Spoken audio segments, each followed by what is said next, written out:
the public starting to demand the government be more transparent. And I think we will see that. I think it's only a matter of time before we have a sitting president step to the microphone and tell the world, this is real. We're not alone in the universe.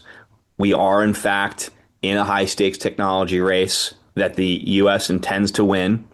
I think that's where we're headed. I think Wow. I think we're going to get to a moment similar to when Kennedy stepped to the microphone and said, mankind's ability to get to the moon is real. That is not a comic book adventure. We're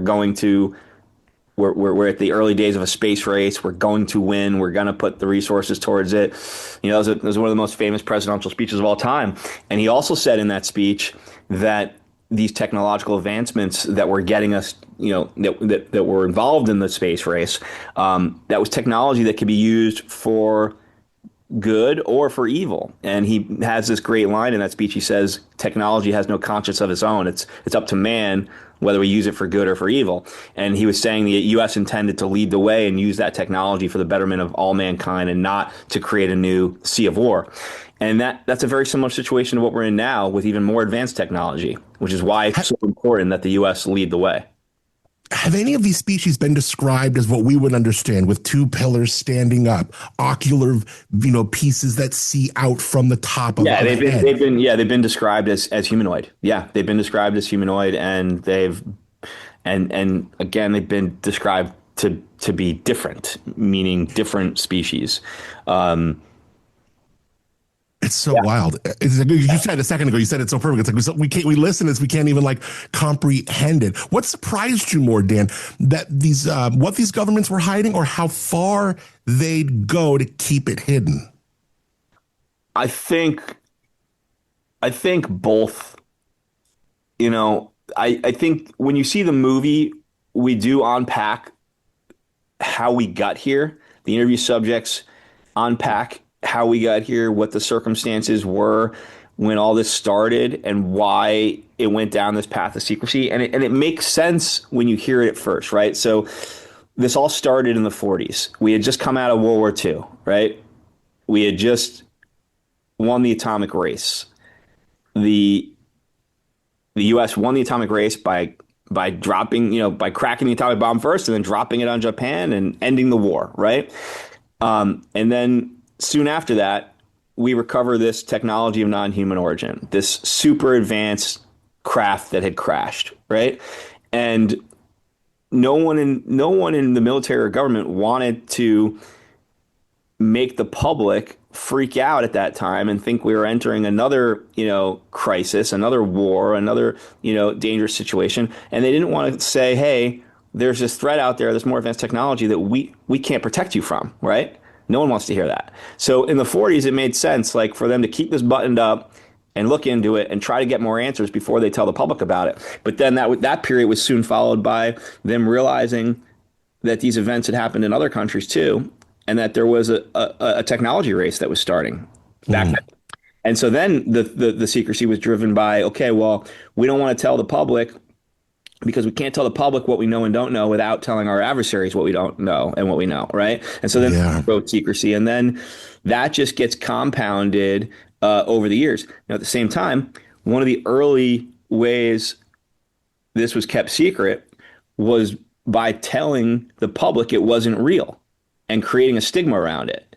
That's revealed in the film. It gets revealed very clearly in the film. Some of the intelligence officials in the film make it clear that elements of the U.S. government created this stigma back in the 40s and early 50s to make people think you'd be crazy if you looked into this. It's kooky, Right. It's real, it's silly. You're a wacko if you start investigating or talking about it.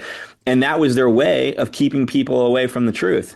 But what ended up happening is that got compounded over the years, and it became a cultural stigma, became something that's just very unique to the United States. Like other countries don't have this cultural stigma where where people joke about it, or, you bring up UFOs, someone in the group's going to, chuckle, Yeah.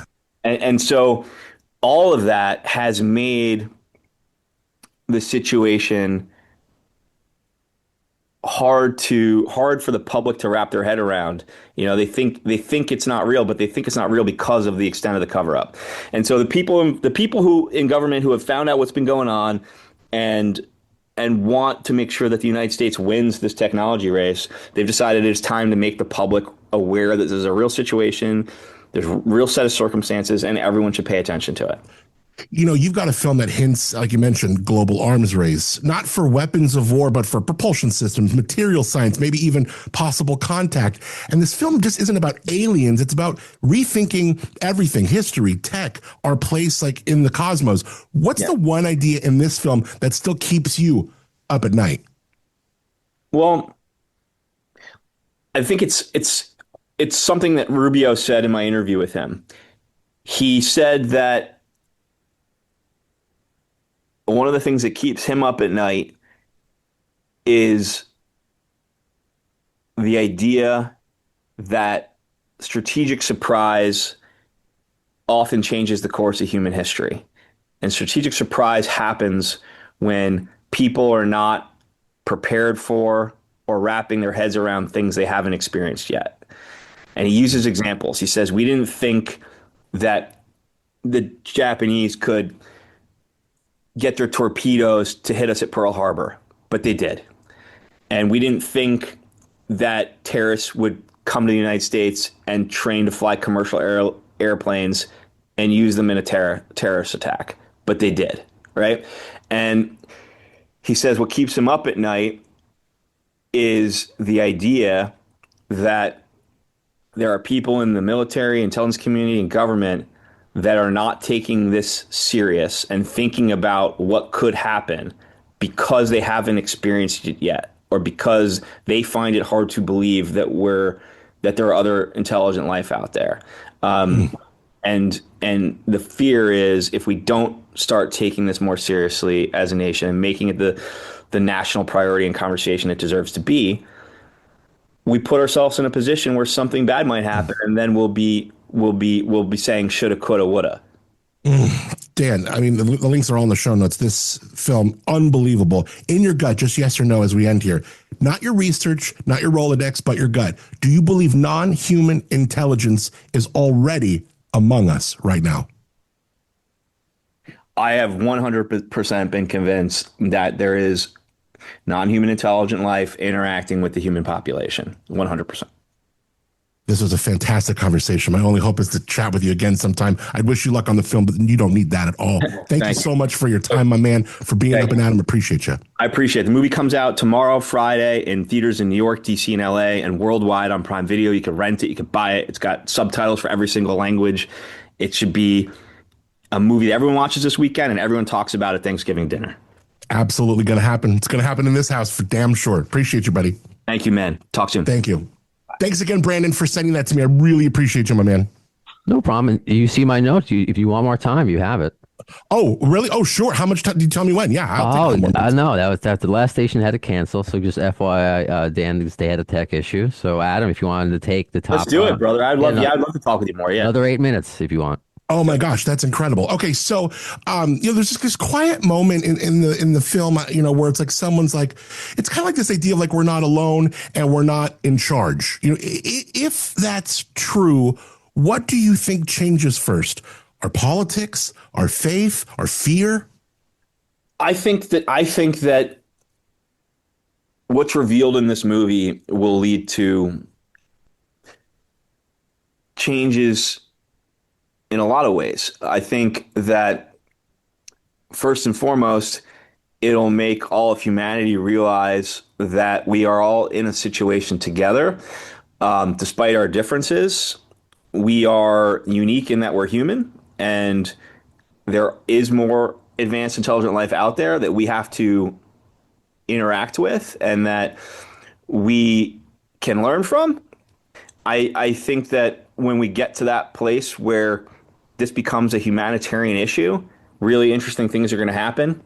The film shines a light on the fact that if you're a more advanced species looking at us, the reality of it is you see a very violent species. You know, we are a violent species. 80 years after World War II, we're still threatening a nuclear war. We're still invading sovereign nations. And that's not a great look, you know? If you were a more advanced species, you wouldn't want to see us advancing so quickly technologically. You wouldn't want to see us getting to the point where we could contend with you, you know? And so humanity is coming to a crossroads, it seems. That's what's revealed in the film. And my hope is that it leads to us getting our act together a little bit as a species, you know? On a government level here in the United States, I hope that this film leads to a era of transparency and disclosure. I mean, I called the film The Age of Disclosure because I believe we were at the beginning of the age of disclosure. I think we've had 80 years of secrecy, and this film marks, you know, the early days of the age of disclosure. I think it's only a matter of time before a sitting president steps to the microphone and tells the world we're not alone in the universe, that the U.S. intends to lead the way, and that there's a high stakes situation we're in right now.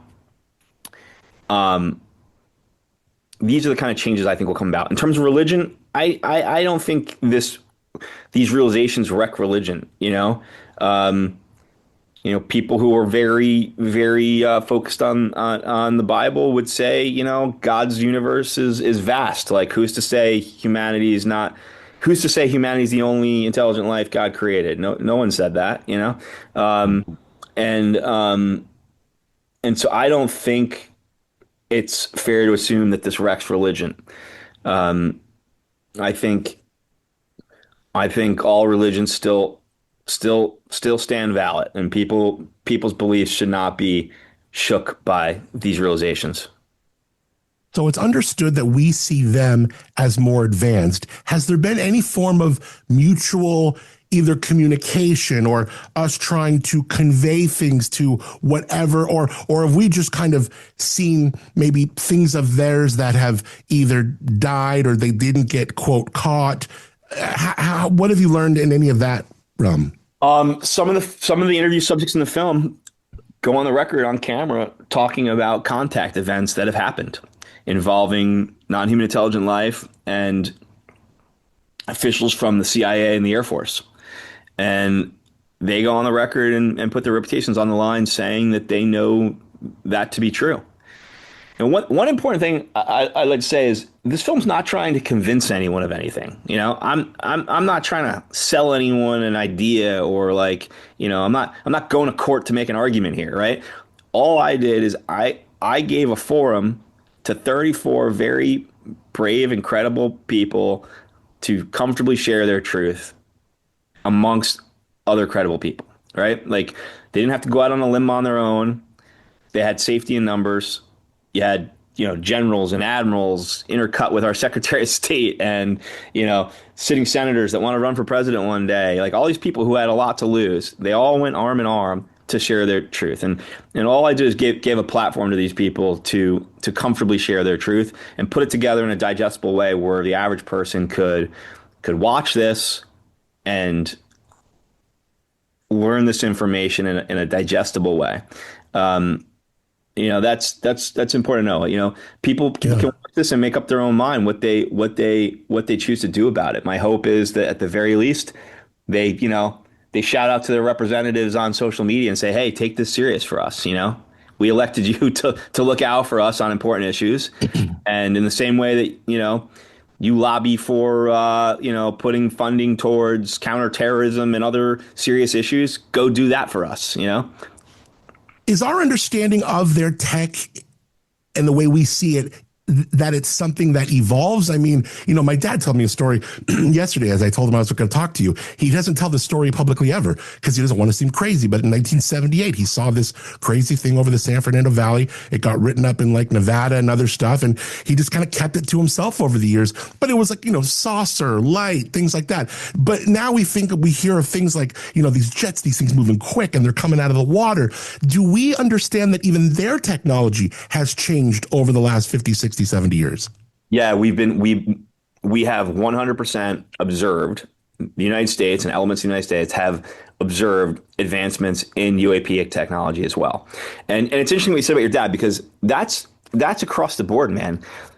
I have heard from so many people since the trailer started coming out. I have heard from so many people, credible people, fighter pilots, military base commanders, high level intelligence officials who said, "Hey, I'm so glad you made this movie because I saw this." You know, they would share the details of what they saw, and they've kept it to themselves because there's this bullshit, antiquated stigma in our country where people think, you know, it's silly to talk about it. People are afraid of being mocked if they bring it up. And these people have all said they think that's going to change when this film comes out, and that people will start speaking up and talking about what they saw. One of the big reveals in the film, I interviewed a Air Force security forces guy who worked at Vandenberg Air Force Base in California. It's right out here. Yeah, where we have it's a key part of our defense is Vandenberg Military Base, Air Force Base. He was an Air Force Security Forces senior guy, and him and I think 5 or 6 other security forces all were working, security for the base on a particular night, and they saw a giant UAP the size of a football field. They described it matte black, no windows, the size of a football field. Came in off the ocean, over the base, and hovered above them. They all looked up watching it, and then it shot off at thousands of miles an hour. Can you imagine putting yourself in the shoes of someone and seeing something the size of a football field fly above you, hover, and then shoot off thousands of miles an hour? It'll just stop you. It'll just like you're just frozen. Yeah, they describe it as a complete paradigm shift moment for them. A realization that humanity is not only not alone in the universe, but nowhere near advanced as other intelligent life. And they said it impacted, the rest of their lives. This particular Air Force Security Forces guard had never spoken up publicly, didn't want any attention, didn't want to risk being ridiculed, but he decided to break his silence in this film and go on camera on the record stating what he saw. And I also interviewed another Air Force Security Forces guard from Vandenberg who was there that night and witnessed the activity and took all the reports from dozens of other Air Force security guards who all saw the same thing from different vantage points. Is a very significant event, and it's revealed in the film, and it's really shocking to say the least. Yeah, and that's what's crazy is because they're not coming to the Central Coast to look at the Pismo Pier or look at our wine rows, our wine vineyards. They're coming to Vandenberg, the Space Force base, which is like you said, our silos, our security. Like this entity knows what's up. Is there one other entity? Is it like, oh, it's just this group of species, or might there be several types of different? I hate to use the word alien, but different species that we're quote monitoring. Yes. So the intelligence officials in my film reveal that some of the crashed UAP had non-human bodies in them, and that the bodies were not all the same, meaning there are different species. And the focus, it seems, has been on our defense capabilities and our nuclear weapons sites. That is where we have the most UAP activity. And the concern is, amongst people in the intelligence community who are aware of the facts, the concern is that non-human intelligent life seems to be concerned about our technological advancement of nuclear energy and nuclear weapons. And that concern might, it's easy to say, it's easy to assume, oh, they just don't want us to blow ourselves up, and to give them this sort of like benign, intention, right? But the people in the intelligence community say we also need to be prepared for the fact that it might not be a benign intention. They might not care about us blowing ourselves up. They might care about us advancing to the point where we could be a problem for them, right? And if you look at it through that lens, then common sense suggests we are barreling towards a crossroad, right? And that's a crossroad that we need to be prepared for. So all options are on the table for what their intentions are, but the point is, We need to be prepared for everything. And the best way to ensure we're prepared for everything is to finally make the public aware of the base facts so that everyone's putting their brain power and resources towards this, and the right amount of funding goes towards this, and it's taken seriously as we take terrorism and counterterrorism efforts. Is everything we have dead, or is there anything that we're trying to keep and maintain some sort of sustenance and life to it? I have been told that some of the non-human beings that were recovered in crash crafts were still living at the time of the recovery, but that they all have deceased. God, it makes you wonder what this entity thinks of what happened to our.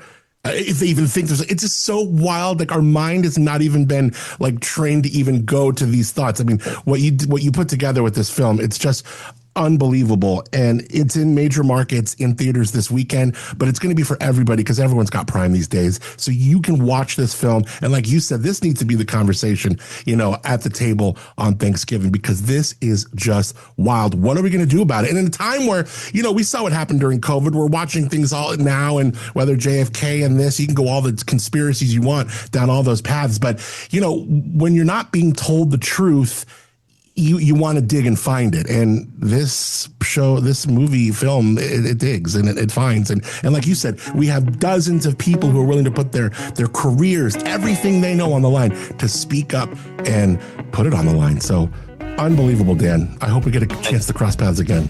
Thank you, man. I appreciate it. I'd love to talk to you again. Some say life is where it begins. Straight to the stars is where it ends. Only to start again. All right, Dan, thank you for taking us into the heart of a story that isn't just rewriting history, it is redefining it. The Age of Disclosure isn't just a documentary. It is a trigger point for truth.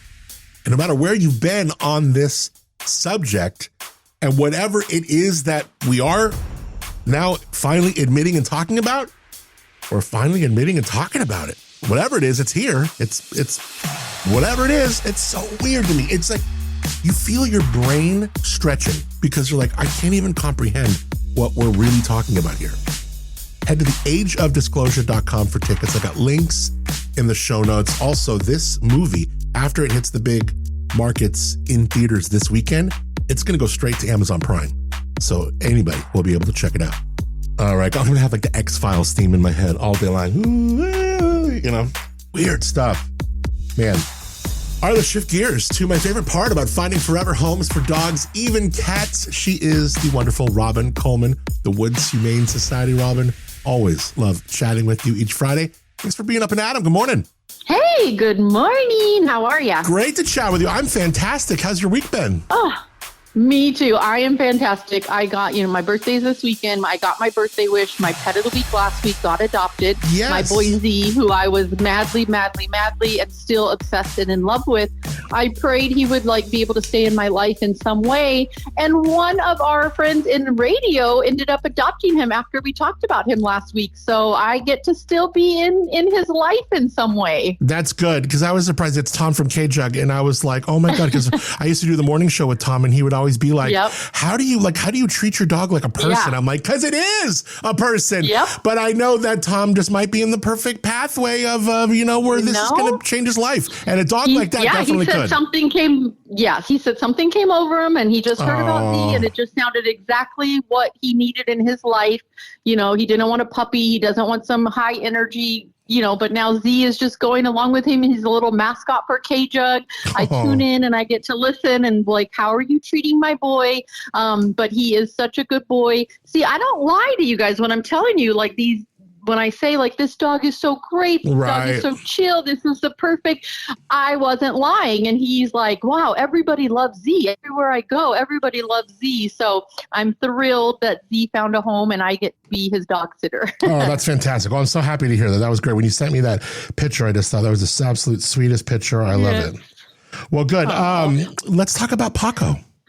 Yeah, let's see if we can do this again. I don't know who I can pawn more pets off to this week, but if you're listening and you're looking for a cute little lap dog, Paco is your boy.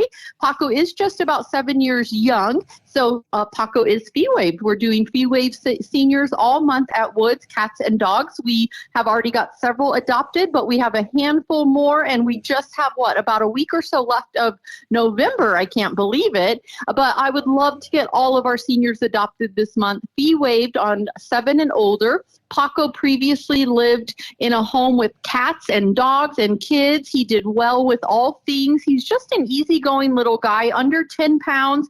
He was crate trained before and trained to use a doggy door. He's just a really sweet little guy, doesn't love being in his kennel, doesn't love being alone. So I would love to get him adopted this weekend. I don't think that should be very hard of an ask.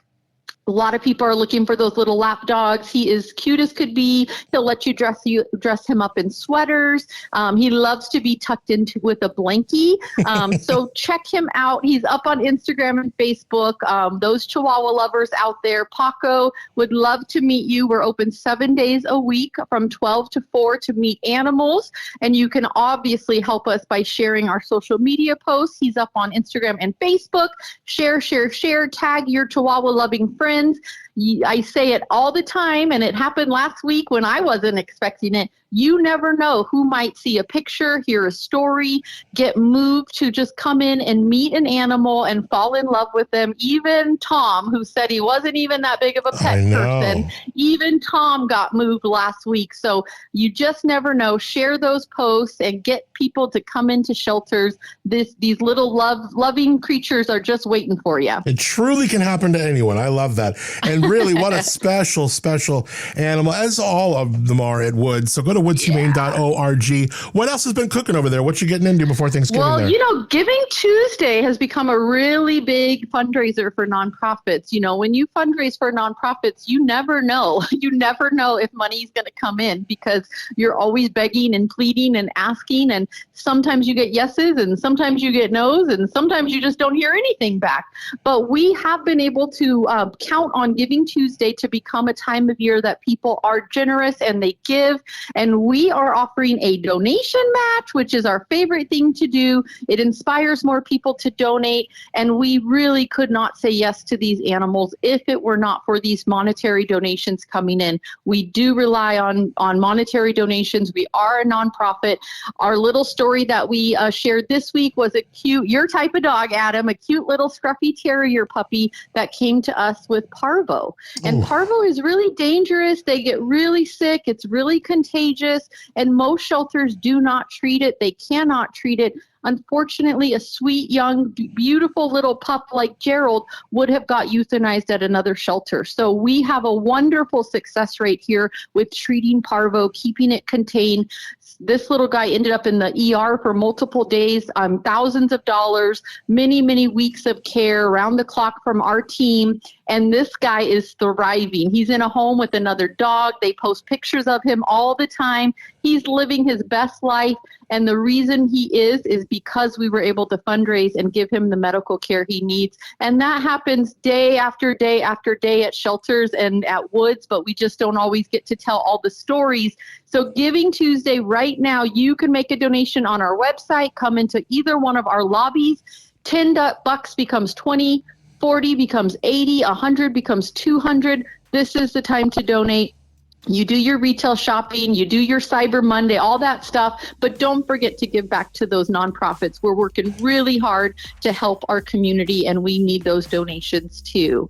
Forget all the other nonprofits. It's all about Woods, just Woods. Give it all to Woods. Thank you. You can't say it. I'll say it right now. No, yes, of course. Yes. Giving I know. Tuesday when I hear really you important. talking to other nonprofits, there is this tinge of jealous. I love I love all the other. I'm friends with them. I go support their events. I love them all. But, I do get a tinge of jealousy every time you talk to another nonprofit. Every time I have Lumina Alliance on, you get a little jealous. You're like, I want Adam all to myself. No, I can't. Yes, he's mine. So good. Well, look, I hope you have a wonderful birthday. I, for one, am so lucky that you are on this earth and are friends of mine, a friend of mine, because you're just such a special woman and you do the work you do. Like you're a really great person, but you are so fitting into what you do professionally so well. And not many people are that lucky. And, to celebrate another trip around the sun for you is important. Yeah. It's important for me to let you know how just important you are and how loved you are, Robin. Thank you, Adam. I appreciate that. It has been a tough year for me, and I question know. every single thing about me, including my obsession of dogs in this career, and just like, why am I doing this to my heart? But gosh, it's the best feeling in the world. You just have to, ride that roller coaster. But there is no place like Woods. There is no place like the Central Coast. And, I'm so glad to be a part of it and meet people like you. And there's no one like Robin. So happy birthday. Thank you for connecting with us here each week. And we will chat with you again. Robin, thanks for being Up and Adam. Thanks, Adam. There she is, the one and only Robin Coleman, woodshumane.org. Love those folks. Well, getting ready for the weekend. Excited to go check out the Cambria Christmas Market tonight. That's going to be rad. It's the holiday season. We're geared up. We got our Breaking and Entering Christmas going on. If you know of a needy family, you can nominate them now. That window to nominate a family, it is quickly closing. So get on it. Go to AdamMontiel.com.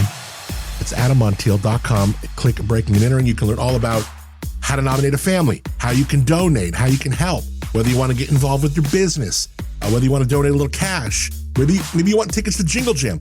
All the links are right there, AdamMontiel.com. Thanks to Moonshiner Collective. Jingle Jam artists going to be there Thursday, December 11th at Libertine. I thank them for original music on the show called Start Again. Also want to thank our friends Josh and Shiasa Clapper, owners of Tamber Winery. Taste their world-class wine from the village of Arroyo Grande. I would say ask if they have that leading vocals Pinot Noir open up. Get bubbly anything. Such good stuff, and even better, such good people. Love them. And they give us, they're the home of the Tamber Lobro Studios. Gotta say, as we wrap up this week, thank you so much to you for rating, reviewing, subscribing to the show if you haven't yet. If you have already, many thanks. Sharing this with a friend. I mean, this week really is emblematic of the kind of stuff we're doing here, whether it's the local melodrama to, talking about the biggest movie that's in theaters, and we have the producer on. So we're getting folks nationally that are gaining real traction, and we are keeping it so ever so real with the local spirit as only Slow Cal can do. So thank you for being a part of it, and thank you for sharing it with a friend. It really helps others discover the community. As you get into this weekend, be safe, have fun. We're getting ready for Thanksgiving next week. I'm so thankful for you. Till Monday, I'm Adam Montiel. You're beautiful, and I appreciate you for being Up and Adam. Some say life is where it begins. Straight to the stars is where it ends. Only to start again. Let's start again. We'll start again. Let's start again.